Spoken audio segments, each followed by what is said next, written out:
சென்னை மாநகராட்சியில் ஆண்டுதோறும் 6% சொத்து வரி உயர்வை கொண்டுவரும் தீர்மானத்தை உடனடியாக திரும்பப் பெற வேண்டும் என்று இபிஎஸ் வலியுறுத்தியுள்ளார். இதுகுறித்தான முழு விவரங்களுடன் இணைகிறார் செய்தியாளர் ராஜகுமரன்.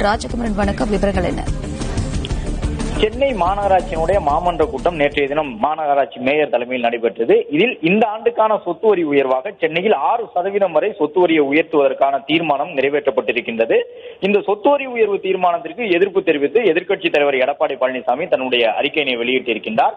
அதன்படி தற்போது சென்னை மாநகராட்சியில் சாலைகள் உள்ளிட்டவை முறையான கட்டமைப்புகளுடன் இல்லை என்று சுட்டிக்காட்டியிருக்கக்கூடிய அவர் 6% சொத்து வரி உயர்வை அறிவித்திருப்பது என்பது சென்னை மாநகர மக்களின் தலையில் இடியை இறக்கியுள்ளது என்று விமர்சித்திருக்கின்றார்.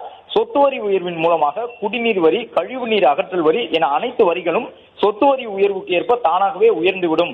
அது மட்டுமல்லாமல் குப்பைகளை அகற்றுவதற்கான வரியும் சொத்து வரி உயர்வின் மூலமாக அமலுக்கு வந்துவிடும் என்று குறிப்பிட்டிருக்கக்கூடிய எதிர்க்கட்சித் தலைவர் எடப்பாடி பழனிசாமி சொத்து வரி உயர்வு காரணமாக சொந்த வீடு, வணிக வளாகம் வைத்திருப்பவர்கள் மட்டுமல்லாமல் சென்னையில் வாடகைக்கு வசிப்பவர்களும் பாதிக்கப்படுவார்கள். எனவே விலைவாசி உயர்வால் தினசரி வாழ்க்கையே தட்டு தடுமாறி நடத்தி கொண்டிருக்கும் 90% சாமானிய மக்களின் வாழ்க்கை தரம் கடுமையான மோசத்திற்கு ஆளாகிவிடும் என்று குறிப்பிட்டிருக்கின்றார்.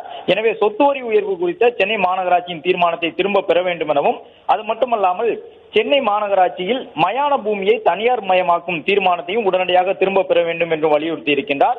ஒரு சில அரசு துறைகளை தனியார் மயமாக்கினாலும் கூட இந்த மயானங்களை தனியார் மயமாக்கினால் அதன் காரணமாக இறுதிச் சடங்குகளுக்கான செலவு தொகை அதிகரிக்கும் என்று குறிப்பிட்டிருக்கக்கூடிய அவர் சொத்து வரி உயர்வு மற்றும் மயானங்களை தனியார் மயமாக்கக்கூடிய முடிவு உள்ளிட்டவற்றுக்காக நேற்று நிறைவேற்றப்பட்ட சென்னை மாநகராட்சியின் தீர்மானங்களை திரும்ப பெற வேண்டும் எனவும் 15 ஆண்டுகளுக்கு மேலாக பணியாற்றக்கூடிய தூய்மை பணியாளர்களுக்கு பணி பாதுகாப்பு வழங்கவும் வலியுறுத்தியுள்ளார்.